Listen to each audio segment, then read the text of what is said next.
All right, so today I'm going to show a little formula that can build a volume model from a type curve all in one formula. So sometimes you're in a hurry and you're using Excel, don't have time to build something out in Python or whatever, and you just want to see what various drilling schedules will do with type curves. So I made this spreadsheet to demonstrate the formula, and so we have kind of three groups of data here.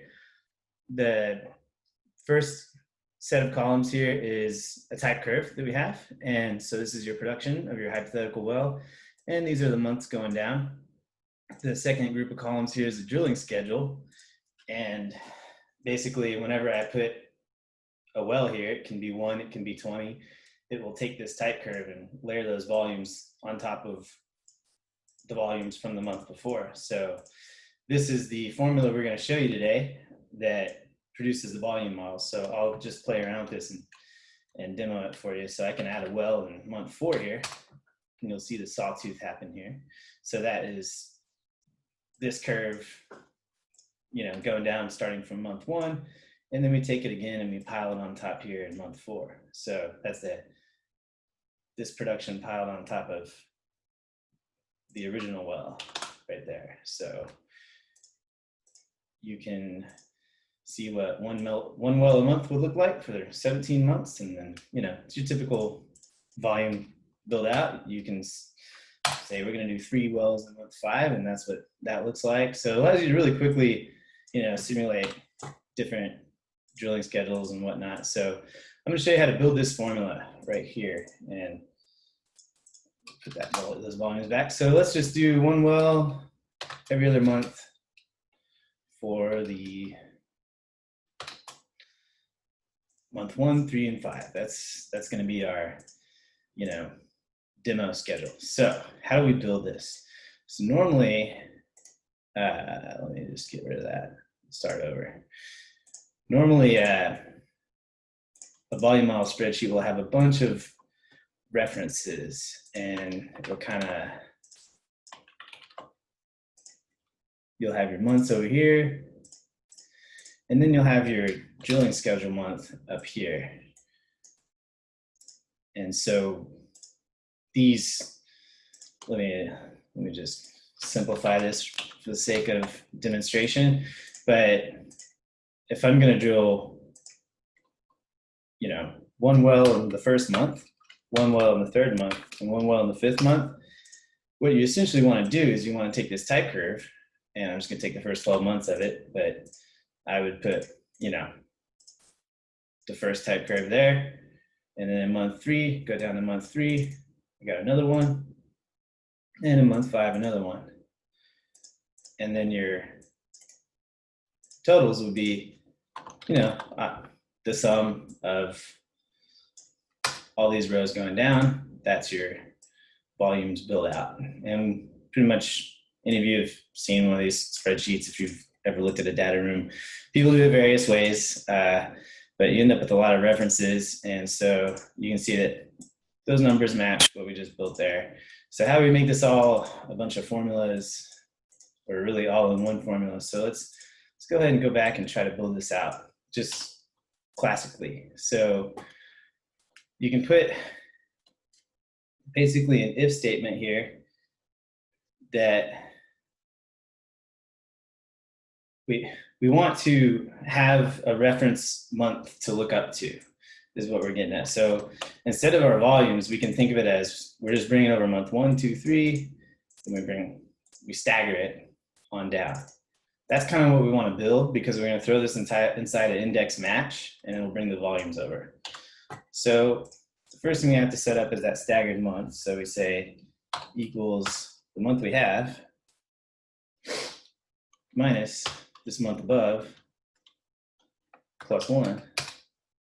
And if we drag this over and down and make a matrix, you'll see that it kind of makes what we need. The first month is delayed as we go to the side in our drilling schedule. So obviously negative months don't help us out with the lookup.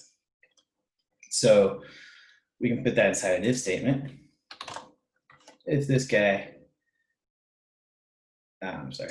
is less than 0, make it 0, else return what we want. So this will look a little cleaner, more clean. Put that down there. So now we need to just, we don't have a well in month 2, so we need these months to turn off, you know, because we're only drilling month 1, 3, and 5. So we say another if statement. If this guy is greater than 0, return a 1, else return a 0, and then multiply it times what we just had in there. So now you'll see that it's blanking out every month, or every, you know, schedule month that we don't have a well drilled. Like I can add a well here, and then you'll see those guys show up. So we're basically returning a 1 if this has anything in it. I can put a 30 here, and it's just gonna still just have a 1 there. So we're multiplying our math we just did by either a 1 or a 0. So now this is a bunch of formulas that we've drug over and drug down. So you can do this whole thing in one formula, what we just did already.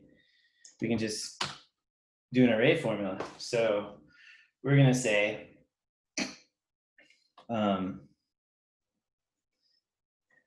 this box here equals that. We're basically doing the one formula that we're dragging over, but all with the arrays we're using. So the type curve months minus the drilling schedule months plus 1. And then for an array formula, you hit Control-Shift-Enter, and that's a special array syntax. So we just did our first piece of that jumble of formulas all with one formula. So now we need to add that if statement. So it would be, we put this in parentheses and we multiply it times if, take this whole drilling schedule, if that is greater than 0, return a 1, else return a 0. And if we hit Control-Shift-Enter, we're right back to where we were. So those negative numbers shouldn't be there. So why are they doing that? Let's see here.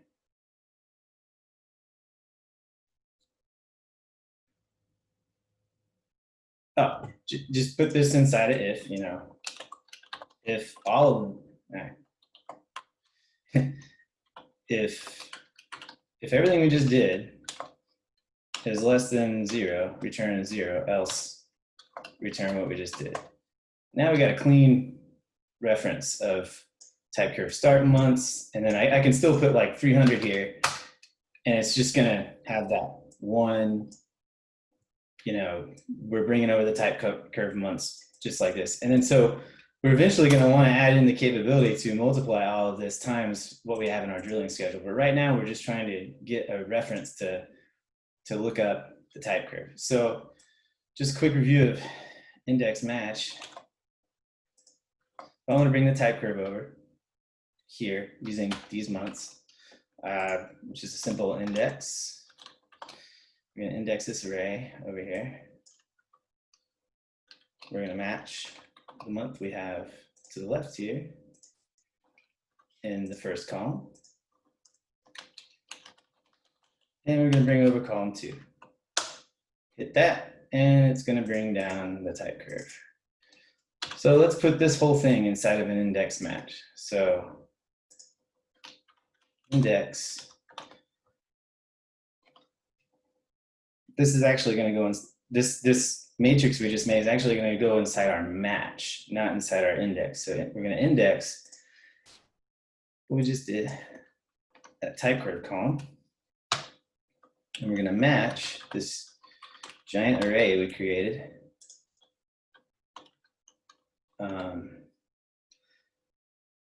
in this column. Then we return column 2. So Control-Shift-Enter And then now you have a bunch of errors where it didn't work, but where it does work, it's bringing over the type curve. So we took that whole reference of months and we matched to it, bringing over the type for curve volumes. Now, so the next step we have to do is we have to trap these errors that it's returning, and that's fine. It's typical Excel.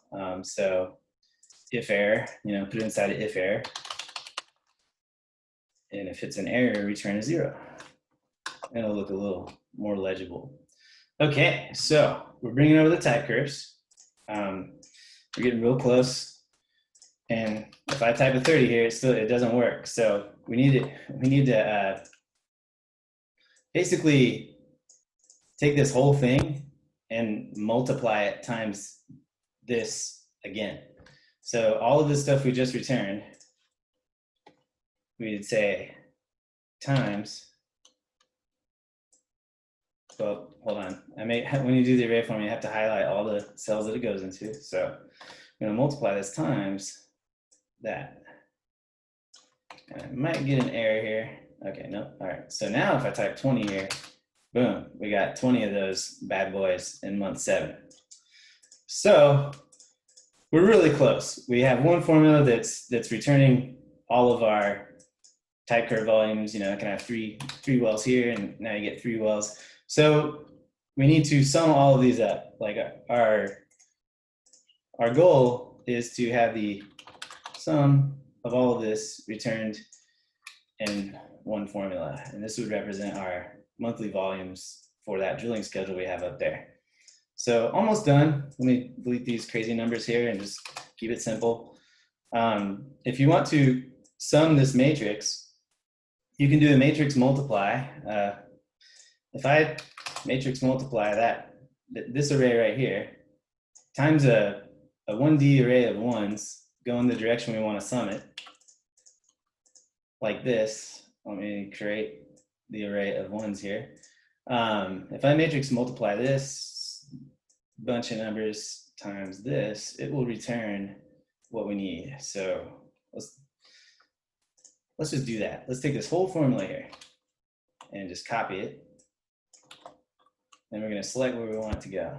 So we're going to say equals matrix multiply. So array 1 is that huge formula we just had, and then array 2 is an array of 1s. Right here, going on down. Control Shift Enter. It's the same thing as summing up all those rows. And you'll see that it dynamically updates and all that good stuff. So we're really close. I mean, this is basically our formula over here, but you'll notice that this is actually bringing the drilling schedule over from here. So the only thing missing is Excel kind of knows the dimensions of the arrays you're using here. So it matters what direction this drilling schedule is going. So you'll notice on our original sheet, the drilling schedule is going down. And then we have up here, it's going across, and it makes it really easy to reference, this matrix against the adjacent array going this way. So if I wanted to change that up and get rid of this purple box here, anywhere we have that purple box can actually be the schedule over here. The only problem is it's going to error out now because this is going down, whereas the other one goes to the right. So if you throw this inside of transpose, it'll work just fine. So anywhere we have that other formula, that purple box, we need to change it and put that transposed,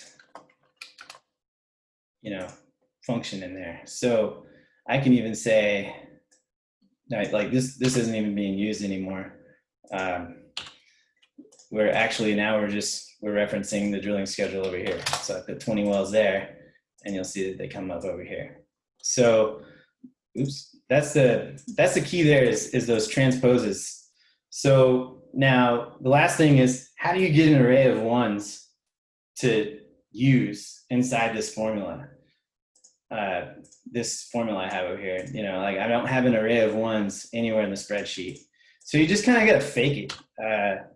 I just put an if statement, And so this formula is the exact same as what we had over on the other tab.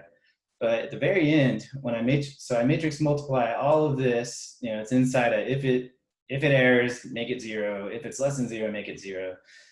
All of this is being matrix multiplied against an array of ones going the same direction. And the way I create that is I just reference a column going the same direction. In this case, I'm referencing column A4 to 603, which is the same dimensions as everything else we're using. And I just say, if it's greater than -1, return a 1, else return a 0. And what this does is in the memory, it just makes an array of ones that we can use as a matrix multiply.